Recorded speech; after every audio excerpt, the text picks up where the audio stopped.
There are nights when the silence in the house becomes so dense it feels like it could be cut with a knife. In moments like these, the past you've carefully cemented into the foundation of your memory suddenly cracks. Sarah knew this script by heart. For 9 years, she had lived in a holding pattern that gradually shifted to a dull, aching pain, and finally, acceptance. The dead do not return. It is a law, an axiom she had to accept to keep from losing her mind. Her husband, Captain Caleb Hunt, had been left behind in the scorched valleys of a distant Middle Eastern deployment. The official report read, "Missing in action, presumed dead." She didn't even have a grave to bring flowers to, only emptiness in her soul and a photo of a young officer with a daring smile on the shelf. But that night, when insomnia held her hostage again and her fingers aimlessly scrolled through an endless feed of social media recommendations, the algorithm, possessing some devilish irony, threw something impossible at her. Sarah froze.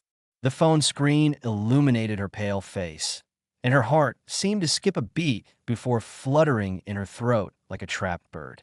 It had to be a mistake, a glitch in the matrix, a hallucination of a sleep-deprived brain, because staring back at her from the screen was not a ghost. It was her dead husband, alive, healthy, and he was hugging another woman. Memory immediately, without permission, pulled up the scene of their goodbye. The Seattle airport, the stinging smell of jet fuel, damp rain, and anxiety. Caleb, a handsome 26-year-old, crouched down in front of their 5-year-old daughter, Lily, fixing her crooked beanie. "I'll be back faster than you can grow up, princess," he promised with that same smile that always made Sarah believe in the best. Then he kissed his wife, hungrily, desperately, as if wanting to leave a part of his soul with her, to imprint himself in her memory. "Take care of yourself and the princess," he whispered. 3 weeks later, 2 officers in dress blues knocked on her door. Dry, rehearsed phrases that felt cut from tin.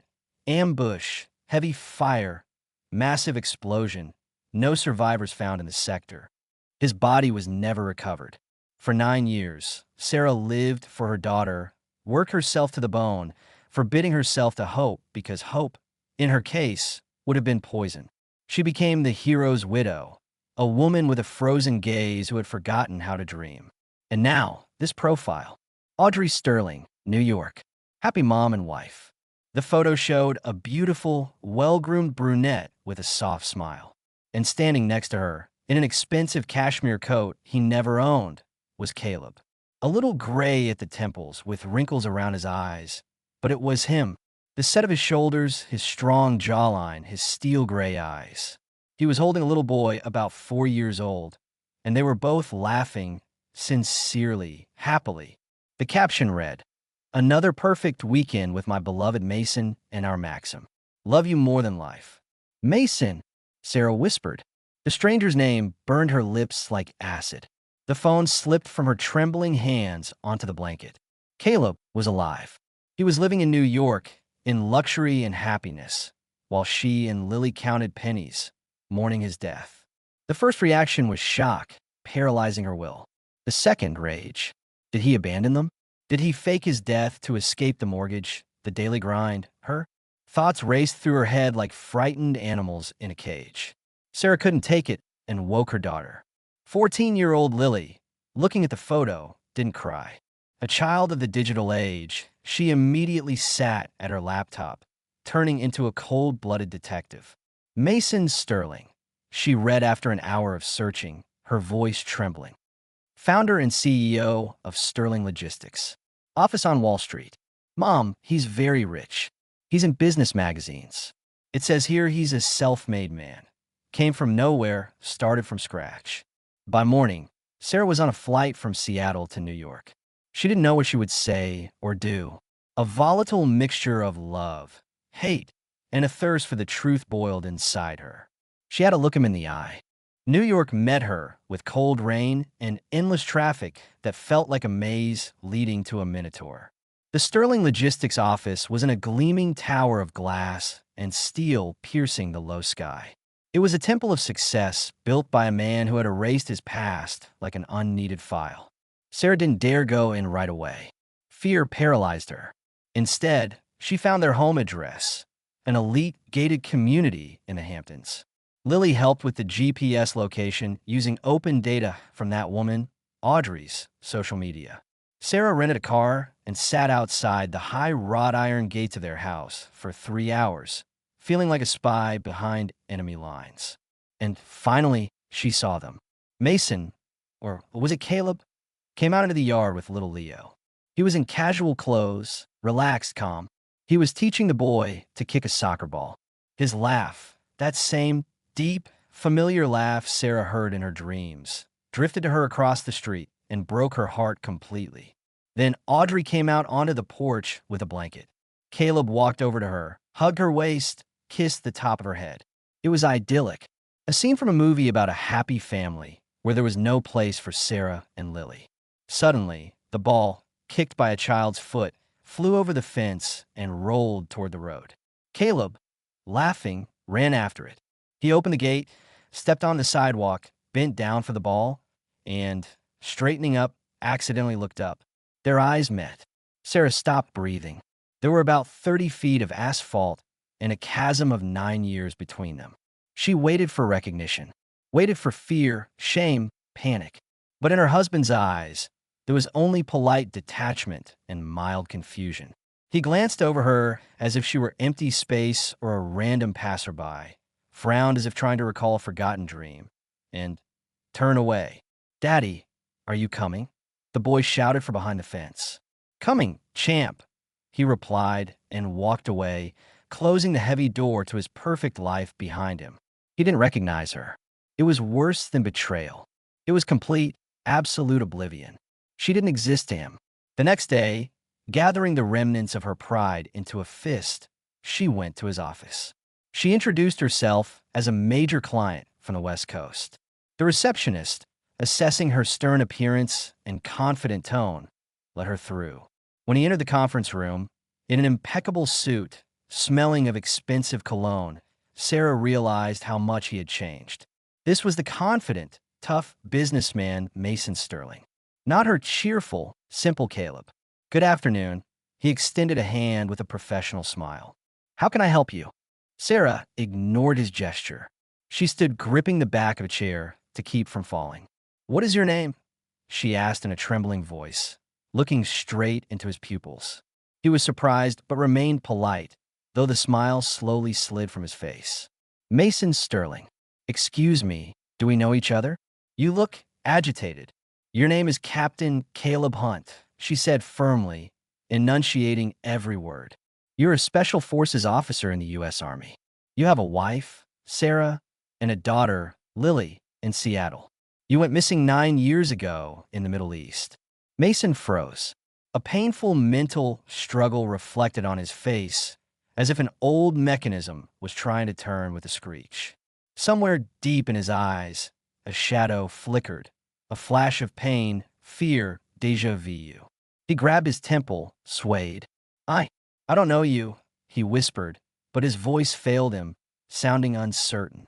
"This is some kind of mistake.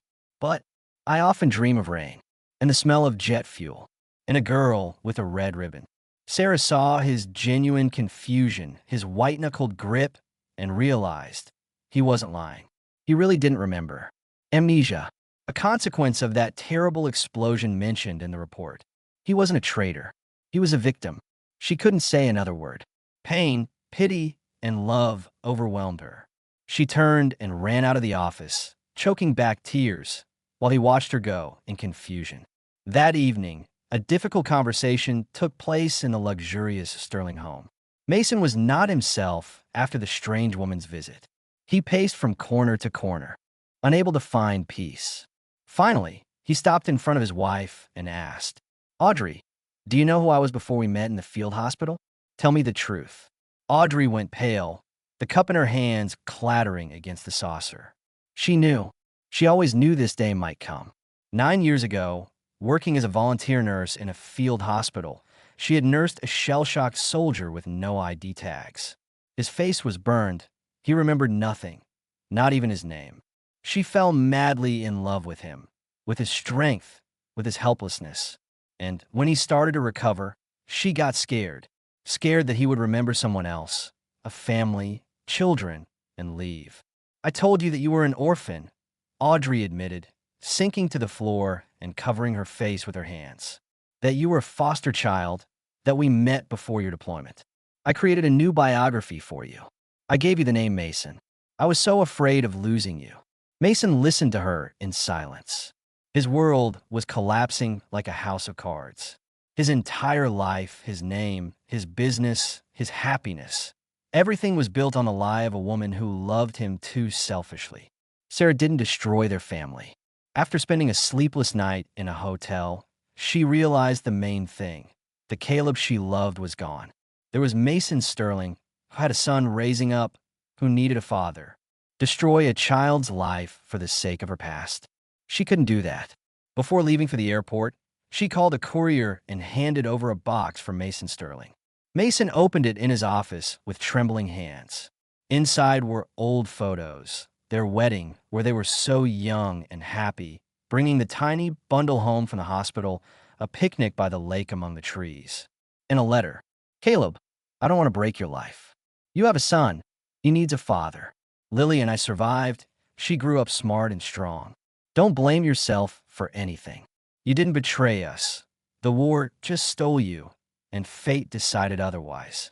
I wrote this and sent the photos so you know the truth about yourself. So you don't feel like a ghost with no roots. Live. Be happy. We let you go. Sarah. At the bottom of the letter was a phone number with a note. Lily's phone. Mason sat over that box all night. Memories burst through the dam of amnesia in bright, blinding flashes. Little Lily's laughter, the taste of his mom's apple pie, the warmth of Sarah's hands, the smell of her hair. He remembered everything, and that made the pain unbearable. He was torn apart. He loved Audrey, despite her lie, because she had saved him. He loved Leo, but now he remembered how much he loved that other family that had been taken from him. At dawn, he dialed the number.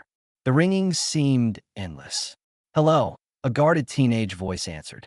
Lily. Mason's voice cracked, turning into a rasp. It's Dad. That conversation lasted an hour. They cried, laughed, stayed silent, listening to each other's breathing. But at the end of the conversation, Mason realized he couldn't just return to Seattle as if nothing had happened. And he couldn't remain the old Mason Sterling in New York, pretending nothing had happened. A month later, the New York business community was shocked by the news. Mason Sterling, one of the country's most successful logistics magnates, had sold his empire to competitors.